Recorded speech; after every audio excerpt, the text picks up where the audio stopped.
Do you ever find yourself scrolling through hundreds of channels or endless streaming apps, and you just can't find a thing to watch? You're not alone. It's called choice paralysis, and it's one of the strangest side effects of modern life. We have more entertainment available than any generation in human history, and we're somehow less satisfied. But here's what really blows my mind. It wasn't always like this.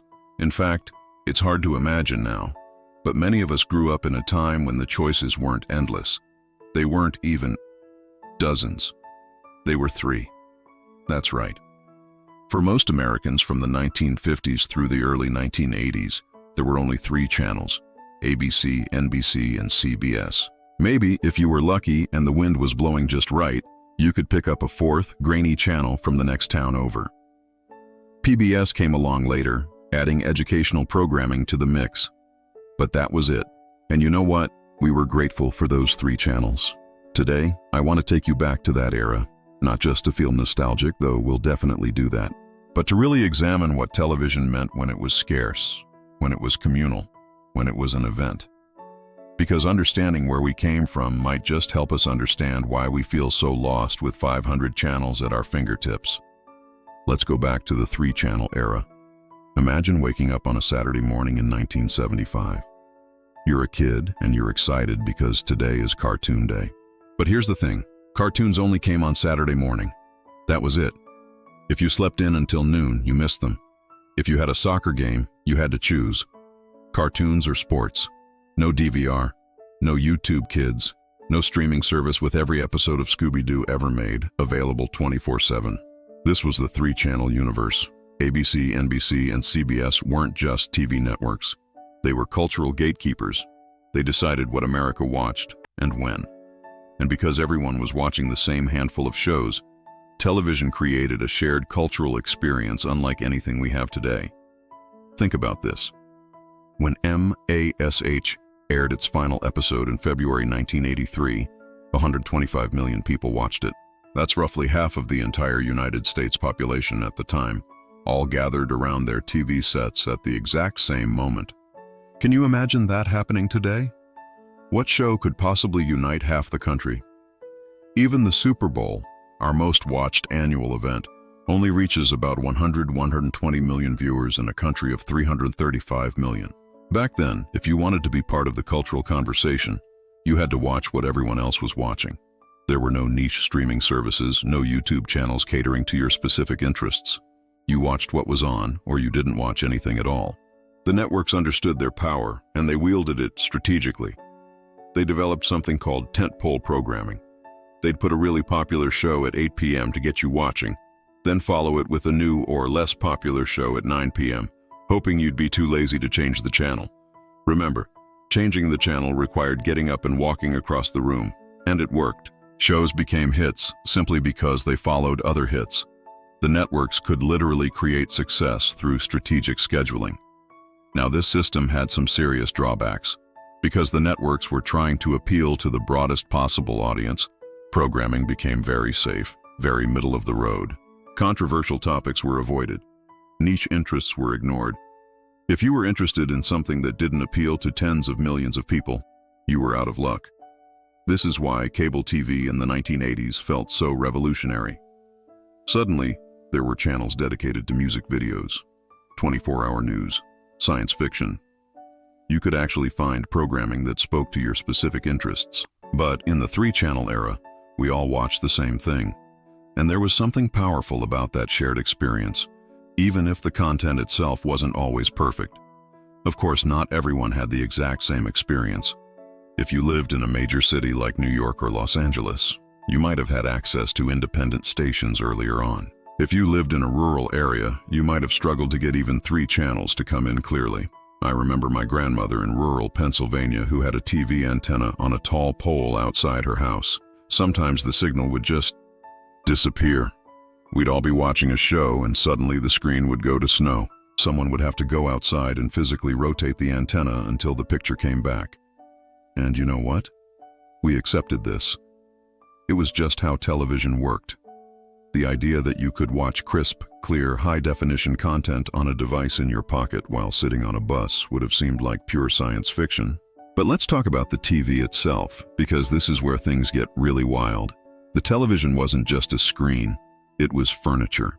It was a massive, heavy piece of wood and glass that sat in the most important spot in your living room. Some families built entire entertainment centers around their TV sets. It was a focal point, a status symbol, a piece of decor. If your family had money, you might have had what was called a console television. These were the big, fancy sets that looked like fine furniture. They had wooden cabinets with doors that closed to hide the screen when the TV was in use.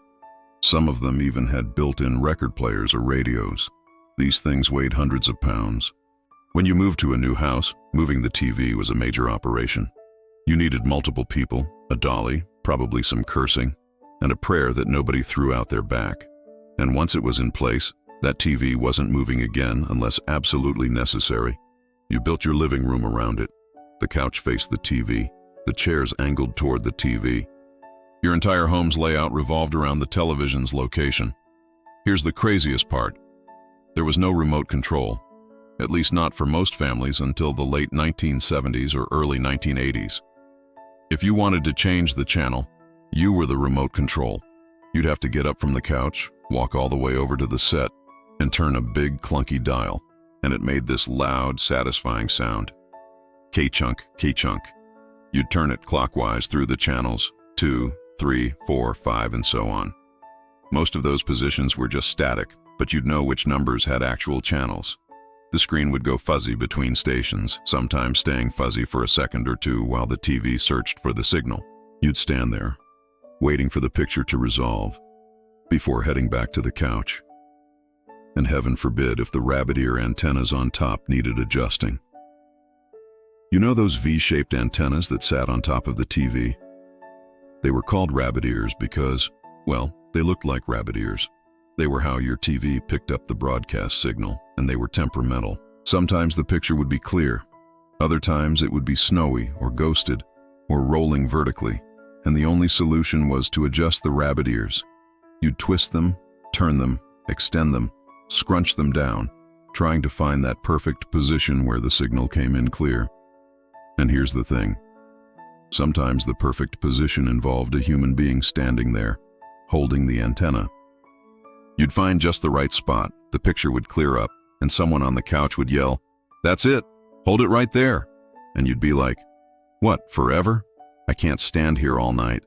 But sometimes you did. You'd stand there holding the antenna in that specific position, watching the show from across the room because your body was now part of the reception system. In most families, there was a hierarchy for who had to get up and change the channel. Usually, it was the kids. "Hey, get up and turn it to channel 7.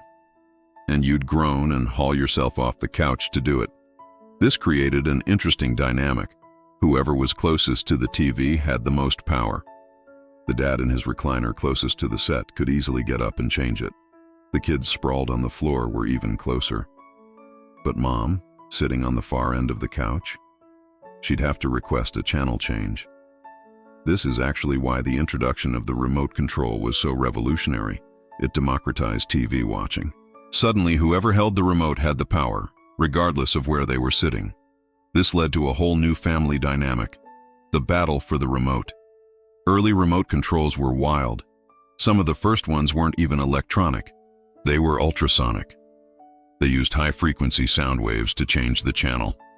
You'd press a button, and it would make this tink sound, which your dog could hear but you mostly couldn't, and the channel would change. The problem? Other sounds could accidentally change your channel. Jingling keys, clinking glasses, anything that created the right frequency could trigger your TV. Imagine watching a show and having the channel randomly change because someone in the room jingled their car keys. Later, we got infrared remotes, which required a clear line of sight to the TV. You'd point the remote, press the button, and nothing. You'd press it again, harder this time, as if pushing the button harder would make it work better. You'd stand up and walk closer to the TV, defeating the entire purpose of having a remote. You couldn't just watch TV whenever you wanted. There was no streaming, no DVR, no on-demand. We had something called appointment television, and to keep track of it all, we had the TV Guide. This was a little magazine, about the size of a digest, that came out every week. It cost maybe 50 cents at the grocery store checkout line, and it was essential. This little magazine told you everything that was on television for the entire week ahead. Families would sit down with the TV guide on Sunday evening and plan their week.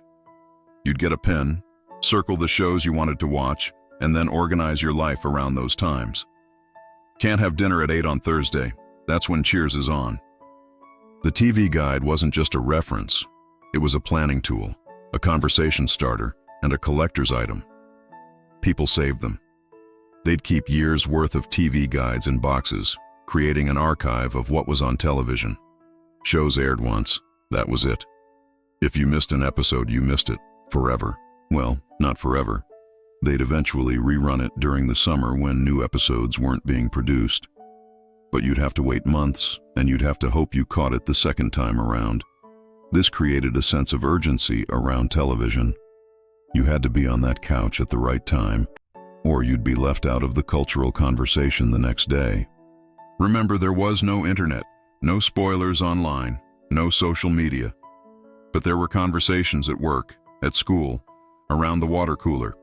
And if you missed the big episode, you'd have to sit there while everyone else discussed it, desperately trying to piece together what happened from context clues. NBC eventually turned this into a marketing campaign in the 1990s. Must-see TV. Thursday nights on NBC became an institution. You had Friends, Seinfeld, ER, Frasier, all scheduled back-to-back on Thursday evenings. The entire country tuned in on Thursday nights. If you went out to dinner at 8 p.m. on a Thursday, restaurants would be empty. If you called someone during Friends, they wouldn't answer. This seems bizarre now, when we can watch anything at any time. But back then, appointment television created shared cultural moments. The next day, everyone was talking about the same episode. We all saw it together at the same time, and we processed it as a collective experience. Season finales were events. Networks would advertise them for weeks in advance. They'd build up suspense, tease cliffhangers, and create water cooler moments that would sustain conversations all summer long. Remember Who Shot JR from Dallas in 1980? That cliffhanger captivated the entire nation for months. People wore t-shirts, they made bets. There were news stories about it. When the answer was finally revealed in November 1980, 83 million people tuned in, making it one of the most watched TV episodes in American history. That couldn't happen today. If a show ended on a cliffhanger, people would just wait until the next season dropped, binge it all at once, and the cultural moment would be fragmented across weeks or months as different people finished at different times. Everything started to change in the 1980s with the VCR, the video cassette recorder. Suddenly, you could record shows. You could watch them later. You could build a library of your favorite episodes. It was revolutionary. But VCRs were expensive at first, several $100s, which was a lot of money in 1980s dollars, and they were complicated. Everyone had that one family member who actually knew how to program the VCR timer, and everyone else would beg them to record their shows. The blinking 12 on the VCR became a cultural joke. So many VCRs just sat there, flashing 12 on 12 on 12 on, because nobody knew how to set the clock. And even if you could record a show, you'd have to remember to put a tape in the VCR, make sure it had enough space, and hope that nobody recorded over your tape with something else. Can't tell you how many times someone's episode of Star Trek got recorded over with someone else's soap opera. But despite the complications, the VCR was the beginning of the end for appointment television. It gave viewers control over when they watched, not just what. And once people got a taste of that freedom, there was no going back. Now let's talk about commercials, because they were a fundamental part of the television experience in a way that's hard to explain to anyone who grew up with streaming services. You couldn't skip them. You couldn't fast forward through them. There was no skip ad button. When the commercials came on, you watched them. Or you didn't watch them, but they were on, filling your living room with advertisements whether you paid attention or not. A typical hour of television had about 8 to 10 minutes of commercials, split into several breaks throughout the show. A 30-minute sitcom was really about 22 minutes of content. An hour-long drama was about 42 minutes of actual show. And here's the thing. We knew the commercials. We memorized them. We quoted them. Commercials were part of the shared culture. Ask anyone who grew up in the 1970s or 80s to recite a commercial jingle, and they'll immediately launch into, "I wish I were an Oscar Mayer wiener," or "Give me a break, break me off a piece of that Kit Kat bar."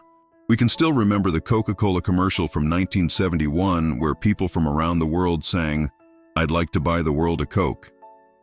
We remember the Mean Joe Green Coca-Cola commercial from 1979.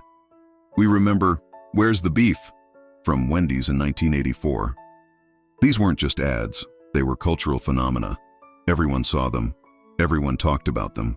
The most successful commercials became bigger than the shows they interrupted. This is why Super Bowl commercials became such a big deal. Because the Super Bowl was one of the few remaining times when a huge chunk of America was watching the same thing. At the same time, advertisers would spend millions of dollars to create special commercials just for that event. And people wanted to watch them. We'd talk about the commercials as much as the game itself. The ads became entertainment in their own right. This tradition continues today, but it's not quite the same. Now you can watch all the Super Bowl commercials on YouTube before the game even starts. The surprise is gone. The shared moment of seeing something for the first time with millions of other people. That's mostly disappeared. But here's what made commercial breaks special in the 3-channel era. They were permission to take a break. When the commercials came on, that was your signal. You had exactly 3 minutes to run to the kitchen, grab a snack, refill your drink, or use the bathroom before your show came back on. This created a choreography to television watching. During the show, everyone stayed put. When the commercials hit, everyone scattered. Someone would run to the kitchen to make popcorn. Someone else would dash to the bathroom. Another person might grab the phone to make a quick call. And you'd be in the kitchen, getting your snack, and you'd hear the TV from the other room. Your ears would be trained to listen for the change in audio that signaled your show was coming back on. "Is it back yet?" You'd yell from the kitchen. "Not yet.